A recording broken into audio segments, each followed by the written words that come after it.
Hi everyone. Today we're going to study use a demonstration with or without an exhibit. Okay?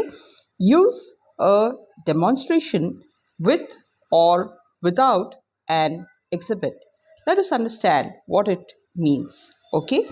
When executives of the Iron Fireman firm were talking to dealers, they needed some way of dramatizing the fact that fuel should be fed into a furnace from the bottom rather than from the top.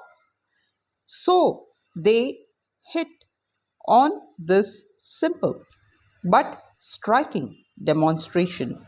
The speaker lights a candle.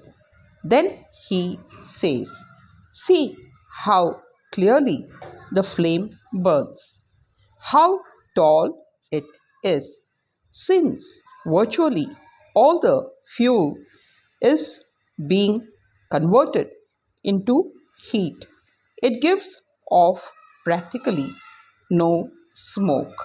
The fuel of the candle is fed in from below, just as the iron fireman feeds fuel into a furnace.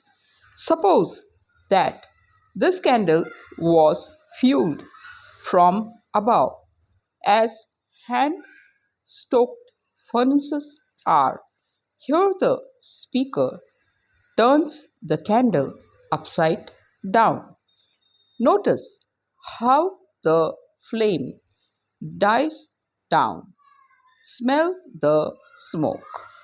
Hear it sputter. Hear it sputter.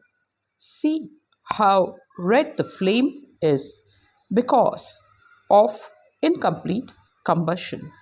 And finally, the flame goes out as a result of insufficient fueling from above.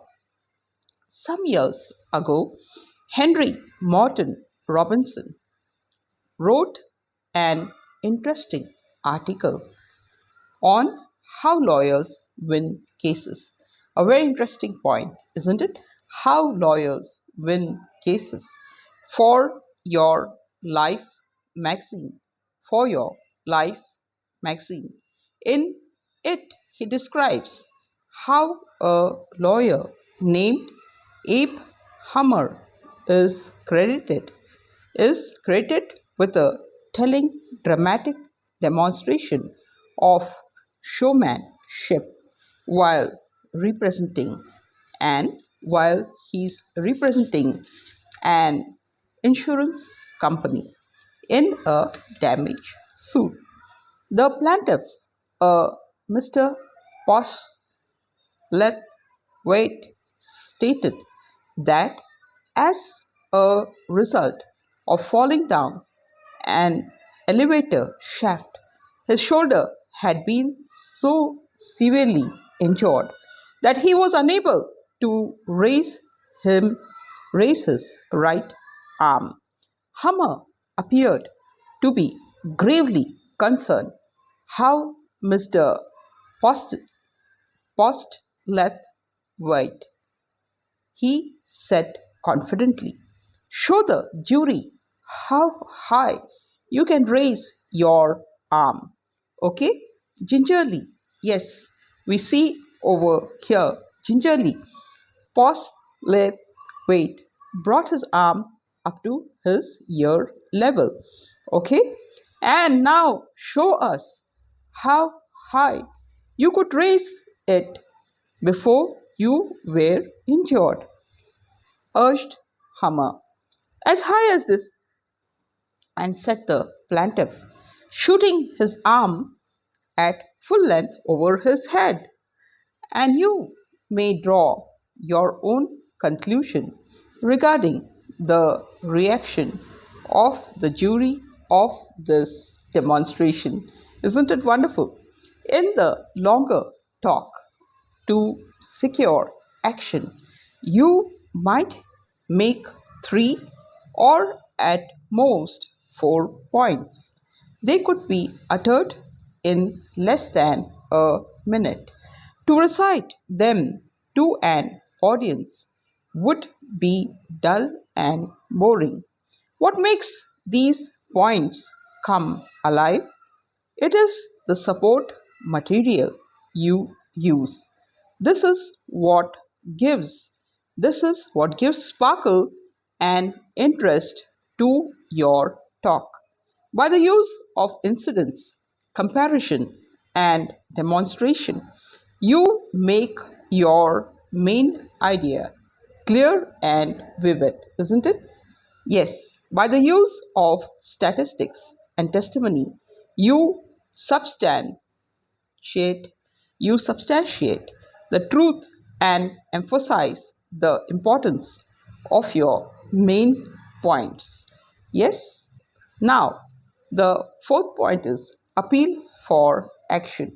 Appeal for action. I dropped into talk a few minutes one day. I dropped to talk for a few minutes one day with George F. Johnson, the industrialist and humanitarian. He was president of the great Endicott Johnson Corporation at the time. More interestingly to me, yes, more interesting to me, though, was the knowledge that he was a speaker who could make his hearers laugh. It's a very big quality. And sometimes cry. Yes, sometimes cry also, sometimes laugh also. Okay? Yes. And sometimes cry. Okay? And often, yes, remember how a long time what he said. He didn't have a private office. He had a corner of a big, busy factory, and his manner was an as unpretentious at his old wooden desk. Okay, he didn't have a big place to have. Yes, you have come a good time, he said. You have come at a good time, he said, as he stood up to greet me. And I have just got a job out of the way. I have jotted down what I want to say at the end of a talk I'm going to give to the workers tonight. It's always a relief to get a talk ship shape in your mind from beginning to end. I told him, "Oh, I haven't got it all in mind yet. I haven't got it in mind yet," he said. "Just the general idea and the specific way I want to finish it." He was not a professional speaker. He never went in for ringing words or fine phrases. From experience, however, he had learned one of the secrets of successful communication. He knew that if a talk is to go over well, it has to have a great ending. Very important point. If a talk has to go well, it must have a great ending. Yes, and he realized that the conclusion of a talk is, yes, the part toward which all that proceeds. It must reasonably move if an audience is to be impressed. We'll stop over here today. It was great joining together, dear friends. Do not quit in life because we are going to be an excellent public speaker one day. So be encouraged and take good care of yourself. Love you all. Bye bye.